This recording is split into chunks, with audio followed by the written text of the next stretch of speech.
Hello, welcome to my YouTube channel, Night Fright. If you enjoy stories like this, don't forget to subscribe, hit the bell icon, and share it with someone who loves the dark and unexplained. Now, switch off your lights, put in one earbud, and get ready. Because this next story, well, the man who sent it says it really happened. This one was sent to me by Tyler Grant, and tonight, Tyler is going to tell you his own experience in his own words. My name's Tyler. I've been in the Coast Guard for over a decade, and I'm not the kind of guy who believes in ghosts or weird stories. I'm practical. I like boats, routine, and order. I've spent years out on the water, and until 2017, I'd never seen anything I couldn't explain. But what happened out at Matinicus Rock? That still messes with me. It was supposed to be a simple maintenance rotation. That year, we were sent out to Matinicus Rock, a jagged outcrop way off the coast of Maine. No docks, no plumbing, no power grid, no people. Just a lone lighthouse, a storage shack, and endless crashing waves. You can only get there by boat or helicopter. I was assigned with another guy, Russell. Usually, it's a solo gig, but the previous crew had reported strange electrical problems, so they sent two of us this time. The first few days were uneventful, windy, isolated, boring, honestly.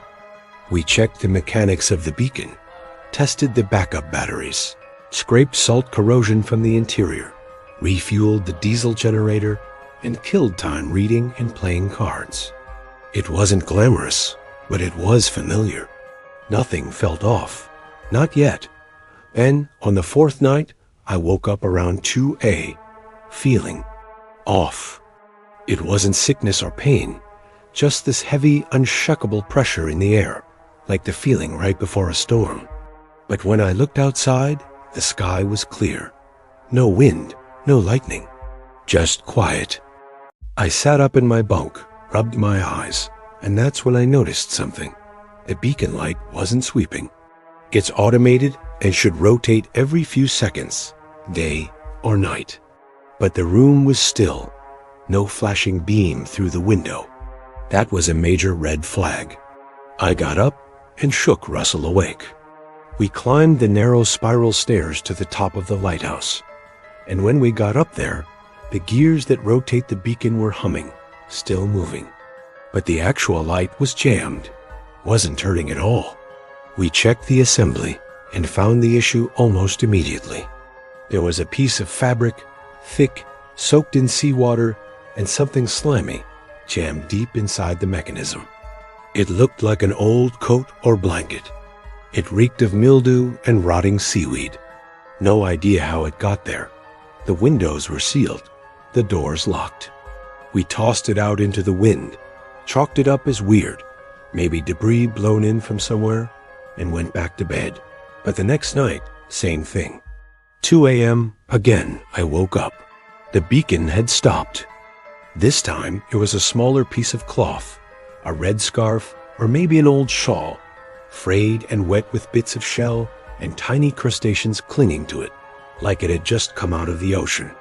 Now we knew something was wrong. We checked every entrance, every hatch, every window. Everything was secure. We started to wonder if someone was sneaking in, or if someone or something didn't want that light to work. We began blocking the stairwell with heavy crates at night, locked the beacon room, locked the front entrance. But on the seventh night, something happened that neither of us could explain. I was lying in bed, eyes closed, when I heard Russell talking in a low whisper. I opened my eyes and saw him sitting up, facing the corner of the room, muttering something to someone. I said his name, and he turned slowly, confused. He swore he hadn't said anything. But later that night, I found him standing by the window, staring out at the rocks. When I asked him what he was doing, he said he thought he'd seen someone, standing down there at the base of the lighthouse, just at the edge of the beam's rotation, watching us. After that, Russell changed.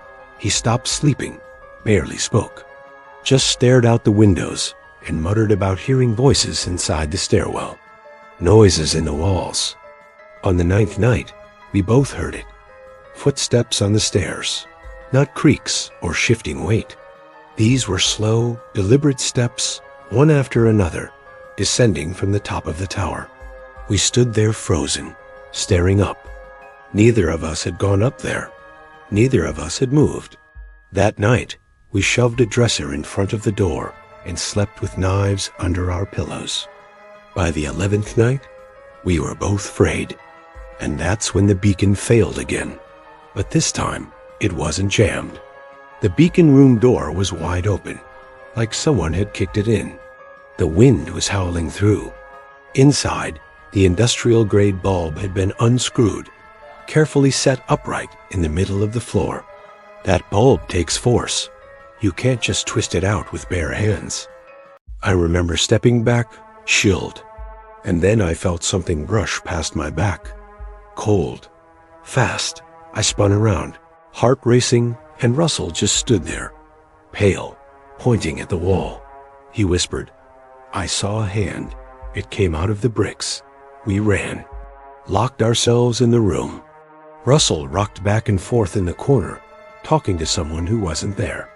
I didn't sleep a second. At dawn, I used the emergency satellite phone and called for an early pickup, reporting a mechanical failure. The boat came that afternoon, but when the crew arrived, they were confused. They asked about the distress call we'd made at 2:12 a.m. I hadn't touched the phone until daylight. They said they got a garbled transmission, just static and a single sentence. "Someone's here with us." Russell didn't say a word the whole ride back. He left the Coast Guard a few months later. Never spoke about Matinicus Rock again. As for me, I still do maintenance duty from time to time, but I'll never, ever go back there. This story was sent to me by Caleb Matthews. He swears it's true. I used to work the overnight shift as a hospital security guard in downtown Atlanta. The place was huge, 10 floors above ground, 3 below. My shift ran from 11 p.m. to 7 a.m., and most nights were dead quiet, except for nurses, the occasional emergency, or janitorial staff sweeping through the halls. The hospital was old, built in the 1950s, with several additions stacked on over the years.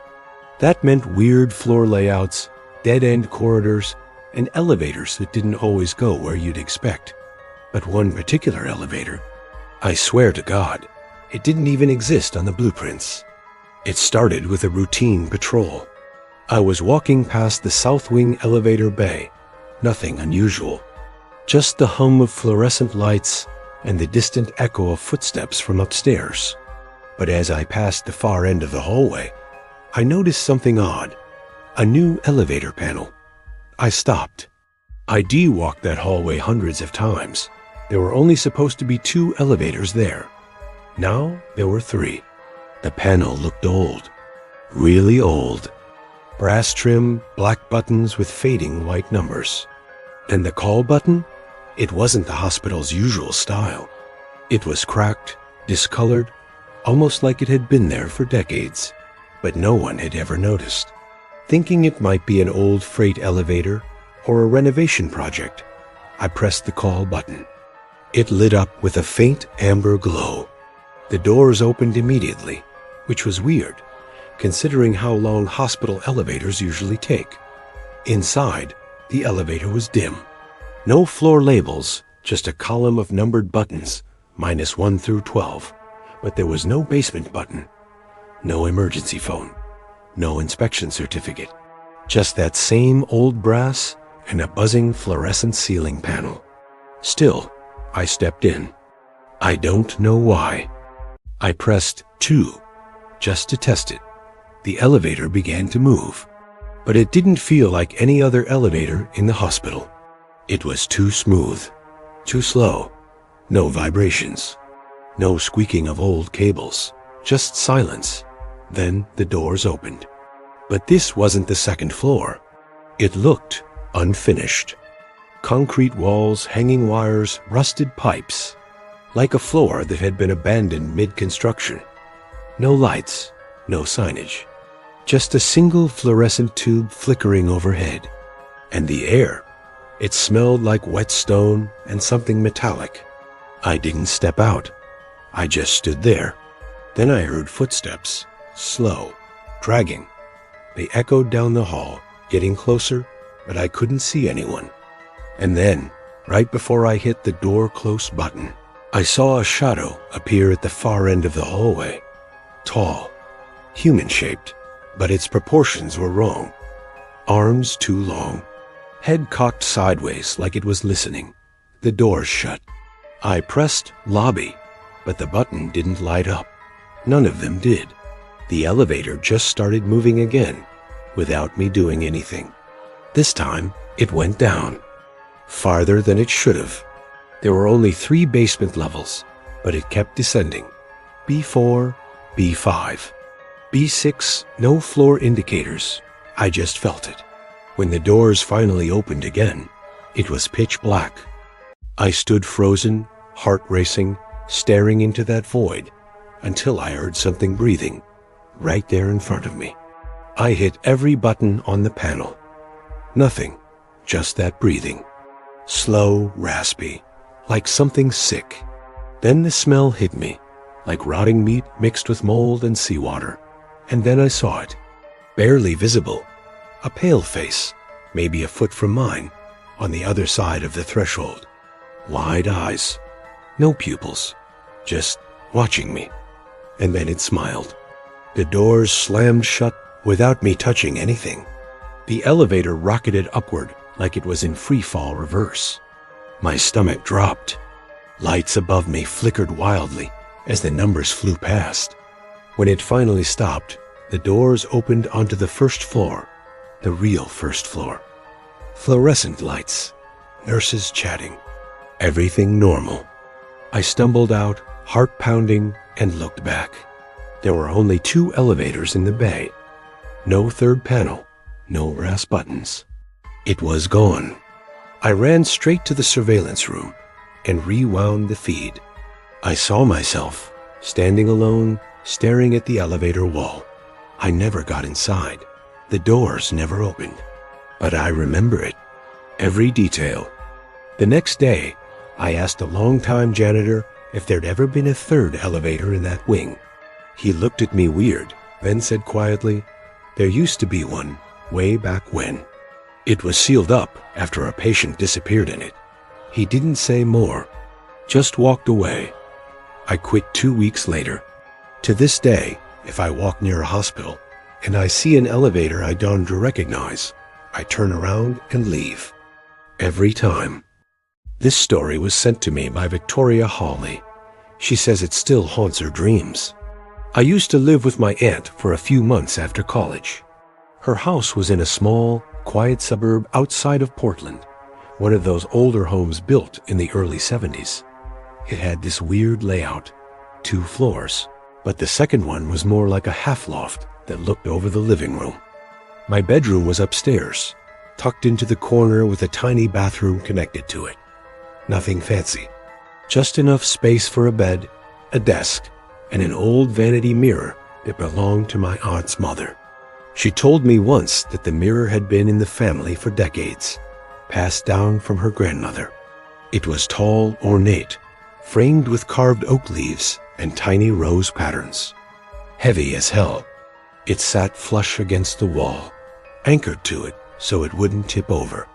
At night, it reflected the entire room, including the bed, and for some reason, I hated that. I don't know when I first started noticing the weird stuff. It might have been the whispers. They were faint, like someone muttering just below hearing range. Sometimes I'd be brushing my teeth, and I'd swear I heard a woman's voice behind me. Not angry, not loud, just whispering. I'd whip around, and no one would be there. But in the mirror, I'd catch little things. A flicker, a shadow moving where it shouldn't. Once, I thought I saw a hand reach out, pale, bony fingers just grazing the edge of the frame. But when I blinked, It was gone. At first, I blamed stress. I was job hunting, broke, living off microwave meals and coffee. My sleep was a wreck. But then one night, I woke up and realized the mirror wasn't reflecting the room correctly. That was the night it all changed. It was around 3 a.m. I remember because I glanced at my phone before realizing the room looked wrong. In the mirror, my bed was empty, but I was lying in it. I sat up slowly, trying to convince myself it was just my eyes playing tricks. But in the reflection, the room was still, except for one thing. A woman standing just outside the bathroom door. She wasn't in the room, only in the mirror. She was wearing a long nightgown, stained and gray, like it had been dragged through dirt. Her hair was stringy and black, hanging over her face. She wasn't moving, but I could feel her staring at me. I didn't breathe. I didn't blink. I just stared. Then, in the mirror, she slowly raised her hand and pointed directly at me. I screamed and bolted from the room, tumbling halfway down the stairs before my aunt came running out of her room. She turned on every light, checked the bathroom, the closet, under the bed. Nothing. The mirror, it was back to normal. She believed me, though. Said something similar had happened to her years ago. That is why she bolted the mirror to the wall, to keep it from following her, whatever that meant. She'd never explained more, and I was too shaken to ask. For the next few nights, I slept downstairs on the couch. I should have left sooner, but I didn't. 3 days later, I went back upstairs to grab clothes. Daylight, doors wide open. I figured it was fine. I walked in, avoided looking at the mirror, and started packing. Then I heard it. A soft tap. I turned. There was a crack forming in the glass, slow and deliberate, starting at the top left corner and crawling downward like a spider web, but only in the reflection. When I turned to look at the actual mirror, it was perfectly smooth. The crack kept growing in the reflection, and behind it, the woman appeared again, closer this time. Her face was visible now, pale gray skin stretched too tight, eyes hollow and sunken. Her mouth twitched like she was trying to speak, but couldn't. And then she smiled, a wide, broken grin that didn't match the rest of her face. She raised both hands and pressed them against the inside of the mirror. I ran. I never went back to that room. My aunt later moved the mirror to the garage and covered it with a black cloth. Last I heard, she was thinking of donating it to a thrift store. I begged her not to, because whatever that thing is, it's still in there, and it's waiting.